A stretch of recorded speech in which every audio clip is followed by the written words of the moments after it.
Hi, hello. Welcome to another episode of Isaiah's Newsstand. It's your host, Isaiah Edwards. The date is June the 3rd, 2024. Hopefully, this episode finds you well, in good spirits, and high hopes.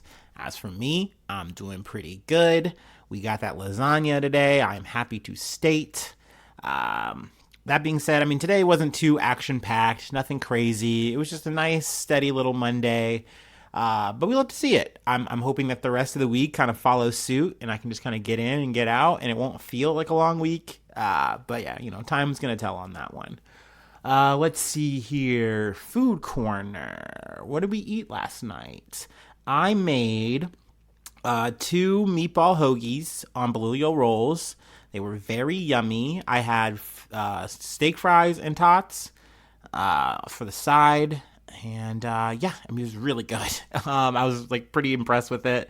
Once I got them all dressed up and everything, I was like, oh yeah, hell yeah. Because I had wanted a meatball hoagie kind of throughout the weekend. It was eluding me. So I was like, you know what? I got the meat. We have the meats. So I'm just going to go ahead and make one at home. And then I made two. So yeah, it was a good day, good food corner for that. Let's see, is there anything else to report? I will say a fun little snack combination I tried because I've been fiending this elusive pie that I didn't even know existed until this year that people were doing this shit. But there's a thing called a strawberry and pretzel pie. And I want one so bad. I like strawberries. I like pretzels. Boom, put them together. Okay, we're talking. But I haven't had it yet. So I figured I'd settle for poor man's experience. And I got some strawberries and I got some Grippo's pretzels. And overall, I got to say the taste combination, the taste profile was very interesting. It was a nice balance of a natural sweet and then a very heavy salt. So overall, I'm into that. Sweet and salty. But it's definitely different. It's not something I don't know if I want it all the time, but I definitely am down to have it again for sure. So yeah, reporting in on that. All right. There's really not much else, like I said, to report on the me shits. So let's go ahead and do our startup and get into some news.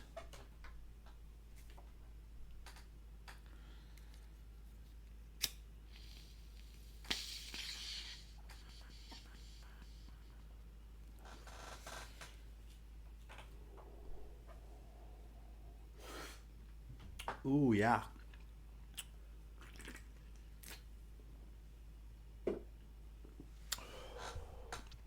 All right. From the Los Angeles Times, Mexico elects leftist Claudia Sheinbaum as the first female president in its history. Claudia Sheinbaum, a U.S. educated scientist turned politician, was elected Sunday as Mexico's first female president, shattering gender barriers in a country known for a culture of machismo and high rates of violence against women. In 200 years of the Mexican Republic, I've become the first woman president, she told supporters in her acceptance speech, describing her victory as a win for all women. I did not arrive alone, she said. We all arrived. The leftist former mayor of Mexico City, Sheinbaum, 61, will also become the first president of Jewish ancestry in the overwhelmingly Catholic country. She will lead a prosperous but polarized nation that in recent years has been plagued by widespread gang violence. And she will be closely watched to see how she navigates the long shadow of her mentor, outgoing President Andres Manuel Lopez Obrador. Sheinbaum was elected in a landslide fashion, according to preliminary vote counts, which showed her winning with 58% of the vote compared with 30% for her closest rival, Chachil. Oh, I'm going to get this name wrong. I'm so sorry. Chachil Galvez Ruiz. Obviously it's cool that this was going to come down to a woman no matter what. But I will say that I'm more happy that Sheinbaum won, being that she's of a leftist ideology. So that's something that kind of just vibes with me a little bit better. Though I know I've heard it said that like Lopez Obrador was like more of a populist, and like he delivered on some things, but there's still a lot of problems going on in Mexico, and he's kind of even gone a little bit differently than maybe even what other Democrats or liberals would maybe want of him. But I mean, it definitely puts Mexico in a very interesting juxtaposition. Is Sheinbaum going to be a kind of president that works well with America on the whole like immigration thing or not? I mean, personally, I kind of liked Obrador's style. It seemed like he wasn't just going to sit there and kowtow and bow to whatever America was yelling at Mexico about, which I, as a watcher, I appreciate that. Yes, even though I am American, I've said it before. I think our immigration policy is shit. And I think how we treat migrants in general, whether it be legal or illegal, is complete fucking dog shit. And I don't think it's acceptable or okay. And I'm happy to see any leader in Mexico saying, no, whoa, hold on. Like, we understand that you have a problem with immigration and we want to make sure that this is, on the up and as good as we can make it. But like, hold on. Like, you got your politicians over there talking about doing a whole war against us over this shit. Like, you guys need to calm that fucking shit down. So yeah, I don't know.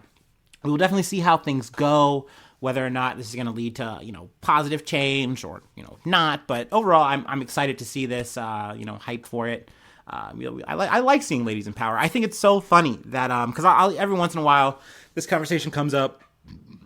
Excuse me, like at work or with random people that you wind up having conversations about politics and like women in power. And a lot of people I've talked to, they just say like they have the worst dog shit guy takes. Like, what's gonna happen when they're on their period? Are they gonna push the button? Like dumb shit like that. But I really do think that it's just great to have a woman in power. I mean, this isn't the first time. It's just like, first time in Mexico. I'd love to see that shit in the States. Hell, I'd love to see that shit everywhere. Because, I don't know, dudes are stinky. What can I say? Speaking from experience.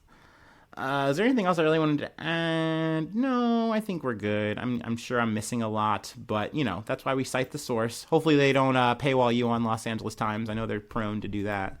They tried to get me, but I said no thanks. The next article we got is from the BBC. Power cut across Nigeria as workers go on strike. Millions of Nigerians are without electricity after the national grid was shut down as part of a general strike over the rising cost of living. The country was plunged into darkness shortly after 2 o'clock local time, when union members prevented operators at the country's power control rooms from working and shut down electricity substations. Many flights also have been canceled in the country's busiest airport in Lagos and in the capital, Abuja, with passengers left stranded. Unions are demanding a huge increase in the minimum wage, saying workers cannot survive on the current state of 30,000 naira, or 18 to 22 looks like pounds a month. The government is offering to double this, but security guard Malam Magaji Garba tells the BBC that this would not even be enough to buy a 50-kilogram bag of rice, which he needs to feed his family each month. The bag of rice costs 75,000 naira, or 56 to 44, either $56 or, I'm sorry, I read the last thing wrong. The last thing was 18 pounds or $22 a month. And what the 75 naira amounts to is $56 a month or 44 pounds. More than the government's proposal, even before taking other expenses into account. So essentially they're saying it's like, oh, cool that you're saying you're going to double our wage, like the minimum wage, but we're telling you that that's not enough. Like, we won't even be able to buy rice. And I agree with that sentiment in that statement because, like, they are stuck in the throes of inflation just like every other country. So when you make that decision of saying, hey, we are going to raise your pay, even if it seems like substantial on paper, we all know that shit's not enough because everything else is going to rise with it. That's the only thing that capitalism fucking proves, right? Is that they're going to find a way to charge you for more shit. So that way everything really rises with the tide. So essentially, this is just a non-starter, and people are saying, no, you have to give us more than that. I know that sucks to hear, but like, that's not enough. And then of course the government's saying, they're crying poverty, like, well, if we do that, that's only going to make this economic situation even worse. So essentially we're just not getting enough budge room and not enough compromise here to make a situation happen. But I can completely understand why workers are saying, no, we have the power. Literally, we have the power, and we can shut it off if we want. You have to pay us what we need to make. It's not even like what we're owed or whatever. It's not even about that shit in this situation. It is literally about, if you do not pay us this, we cannot live. It's not even we cannot work. We cannot live. Like, talking from Garba's perspective, he literally says that there are times where he has to forego transportation because he cannot afford it. That means walking miles just to get to your job, and then doing your job, and then walking miles back. And you're telling me that salary is not enough to buy a fucking bag of rice for your family. So then what the fuck are you doing? You know what I'm saying? Like, that is why these people are pushed to these limits. That's why people fight and protest the way that they do. You know, I really like drawing this shit out, giving it a place to really like breathe and live so people can understand that shit. I think it's really fucking important, and it's lost on people. People think that they're like, people are just begging for money because they're lazy or whatever, and they want to get paid more than they're worth. That's not the fucking case, dude. Like, if what I am doing is providing a service that this city, that this country needs, then you should be paying me like it. Fucking point blank, period. Like, there should be full stop on that shit. Come on. So yeah, I'm always down to cover these kind of stories, talk about the plight of the workers, and hope that we see some change, some positive fucking change out of this shit. And they can make a wage that's actually enough to at least buy a bag of rice and then some. Like, it's not crazy. It's not bold to ask for that. God damn it. Like, if you as a politician who is making well more than a living wage have the audacity to try to say anything else, go fuck yourself. Like, I'm sorry. Tomatoes for you. Anyway, speaking of people I have tomatoes for, this one stopped me in my tracks. Oh gosh, this one's real fucked up to me.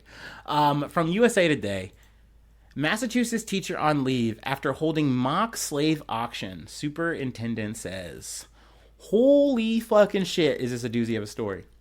A teacher in Massachusetts has been placed on paid administrative leave after holding a mock slave auction and using a racial slur during instruction in a 5th grade class, according to a letter sent to parents by a local superintendent. Gregory Martineau, superintendent of the public schools of Northborough and Southborough, wrote a letter this week detailing a series of incidents that occurred at Margaret A. Neary Elementary School in Southborough, a town about 30 miles west of Boston. Martineau said he first learned of the incidents in late April from parents. The first incident happened in January during a history lesson on the economy of southern colonies. The teacher, who was not named in the letter, how unfortunate. I would love to get that name. I would love to tell you who did this, held an impromptu slave auction, according to Martineau. Another incident happened in April, and the teacher used a racial slur while reading aloud from a book, which the school district later discovered does not appear in the book. Essentially, the teacher went out of their way to say the N-word to the class just to say it. And also, the students that they used for the mock slave auction were black, of course. Of course. They were 2 black kids, and they got to be subjected to this. And, of course, the teacher tried to make it as authentic as possible for some reason, giving the whole rundown, saying, like, yes, you would be, debased down to your physical attributes, your physical stock, your teeth, all this fucking shit. And just giving the whole rundown for what? So that people could know what it felt like, I guess. I feel like it felt like he wanted this teacher really wanted to know what it felt like. You know, he wanted to know what it felt like to be an auctioneer. You feel me? And I think they really just wanted to say the N-word. You know what I mean? They just really wanted to say it because it wasn't even in the script. It wasn't even in the book that these children are reading. So why did you feel the need to say it? Just to add that like historical punch?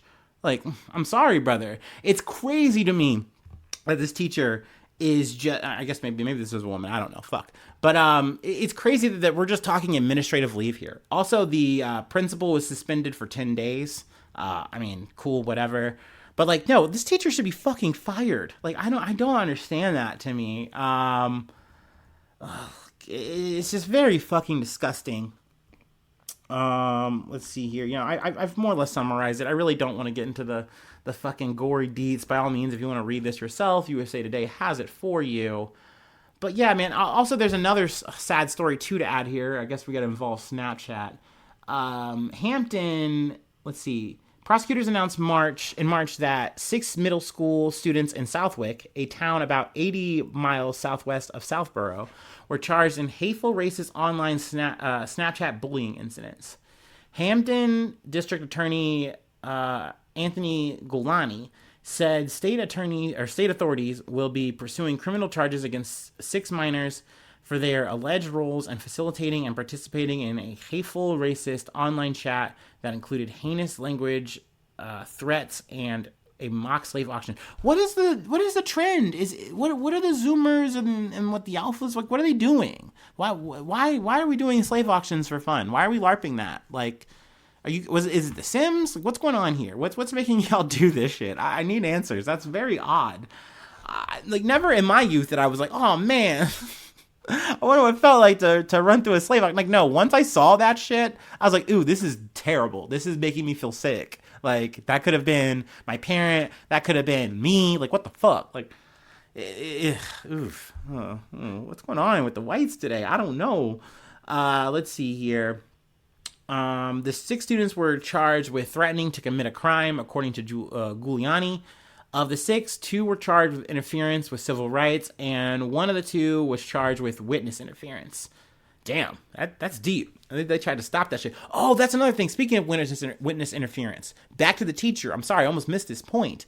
But the teacher got, essentially the students told the parents, and like the 2 students that were affected from the whole mock auction thing. So they told their parents. The parents didn't, want to sit down with the teacher. They had to sit down, and the teacher more or less plays it down. And then the next day, or like soon after, is trying to call out the students for it. Like, no, dude, you're the fucked up guy here. Like, what the fuck are we doing? Like, that's insane that the teacher had the fucking balls to try that. Once again, I do not know if it was a male or a woman, whatever. Let's see here. The students were accused of creating a Snapchat in February in which the students shared derogatory remarks. The investigation revealed that several students expressed hateful and racist comments, including notions of violence towards people of color, racial slurs, derogatory pictures and videos, and a mock slave auction directed at 2 particular juveniles. Ay. So yeah, I mean, that's the state of affairs right now. I guess in like the Boston area. That's another thing I always kind of think about too, because historically, and I know like obviously times have changed, people have really woken up that like, no, America is a racist place.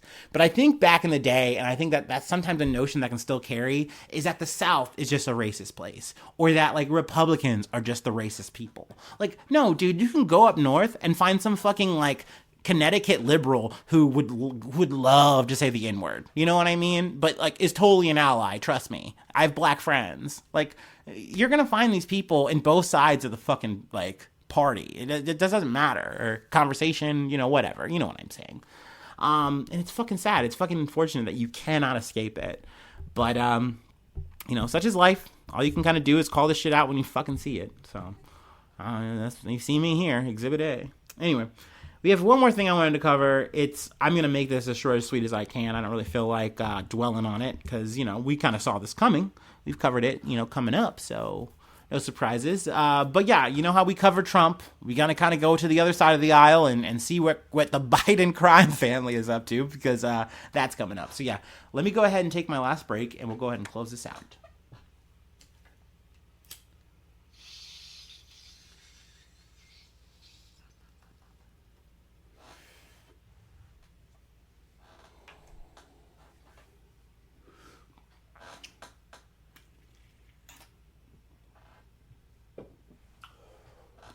Oh, a little bit of an aside.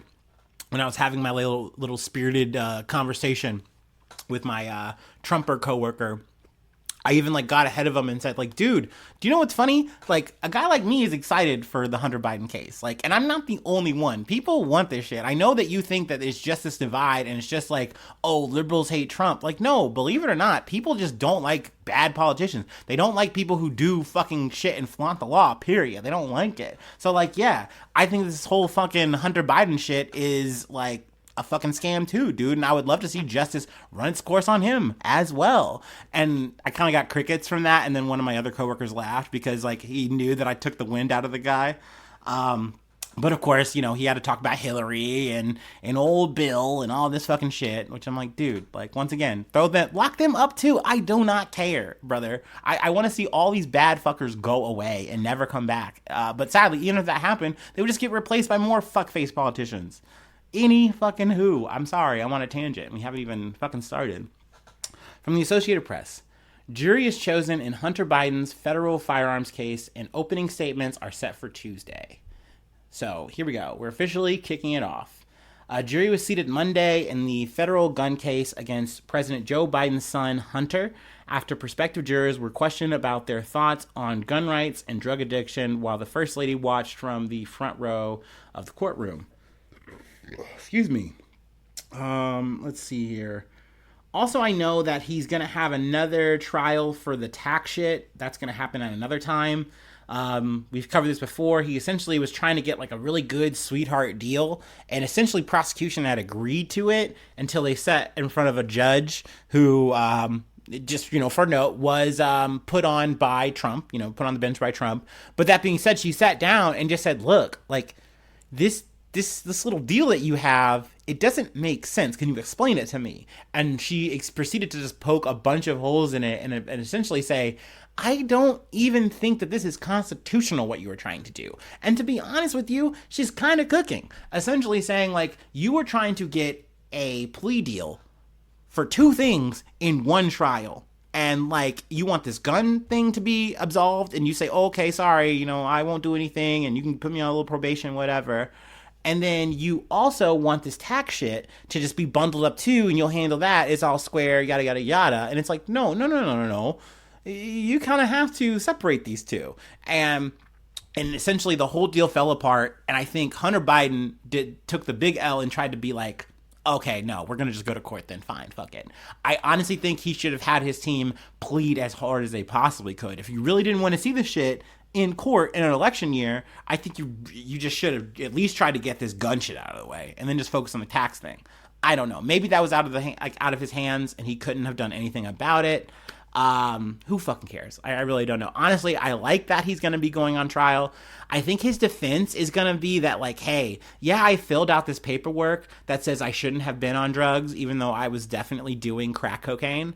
I'm actually okay. I'm actually fine because someone else also handled that paperwork. And then also, like, I wasn't on drugs. I wasn't addicted. I wasn't, like, actually addicted. I was just in the throes of addiction, because he said this shit before. That's why it's so hard, right? Because if you were just a nobody, in some ways you'd have like obscurity on your side, but like because you are a Biden, you know, a president's son, because you are a guy who's like, you know, literally like posted your dick and then your hand with a gun in hand, and like this is just everywhere. Like you've done this shit multiple fucking times, down to the point where you're like, yeah, I'm gonna make a memoir about my shit and talk about my fucking drug addiction. So people have you chronicled here, like on wax, saying, yeah, I have a drug problem and I also bought a gun, which is like illegal. Like you can't do that. And he did. So I'm fine with him fucking seeing some fucking retribution here. I mean, I don't think it's like it's going to be anything more than like, you know, hey, a fine or some shit, but you know, whatever, fine. But I know that conservatives are going to try to flip and rip this shit to be like, see, Biden is bad because his son is bad. And, I mean, dude, Biden is just bad because he sucks. Like, you don't even have to make that stretch. But I know Republicans got to do it their way. They got to be a little special about it. So, like, you know, let them do their thing, I guess. I don't really know and or care. I am, I guess, curious to see if this is going to have that much of an effect on the race. I know with, like, Trump, it's still in flux. We don't know. I mean, I think Biden did get some points on polling, but like not many. We're not talking like more than like several. So, I mean, that might be enough when it comes down to the election, but it's also a thing where it's like, you can definitely see that like Trumpers are like going hard, and he's actually caught up on some fundraising money because of the whole conviction, the whole felony thing. So I mean, hey, in a way, this is just another drop of chaos, and I love that. I love that there's just no end to it somehow. And honestly, truly, even once we get to November, I would love to say like yeah, once we actually get the elections wrapped up, we'll be done, and things will be a lot smoother and quieter. No, let's just be real. Like, it'll just be round 2 or round 3, whatever round we're on at that point, and it'll just be a continuation of whatever bullshit we got going on. Whether it's Trump winning or Biden winning. So, interesting shit. I don't know. I know I've gotten off the rails here. We're not even talking about Hunter anymore, but that's it. That's really the episode. I can call it there. Let's see. If you'd like to help out, support the effort, I do have a Patreon. Patreon.com/IsaiahNews. If you'd like to support the effort financially, become a newsie today. And then free ways to hit me up, IsaiahNews1@gmail.com. Feel free to follow me or the podcast on any of the socials. And hopefully subscribe to the YouTube. Really helps out a lot. And then comment, sharing, caring, all that stuff. If you're on a different platform, listening-wise, all the stars, all those things are great. But generally, listening is just super rad that you do that. That really brings a smile to my face, seeing the numbers. And then also when y'all tell me, like, oh my gosh, I had a homie tell me that they listened to the pod, and I literally, like, my heart grew, like, sizes. Like, I was the Grinch. And, like, I recoiled in embarrassment, but also love. It was great. And I get that feeling. I take that feeling with me. So you could give me that feeling for free $99 if you want. Just tell me. Hell, lie. You can always lie. Lie like a little politician. I don't care. I'll take it. Hell, fuck it. Anyway, that's it. Hopefully I'll see you soon for some more good news. I love ya. Bye-bye. Mwah.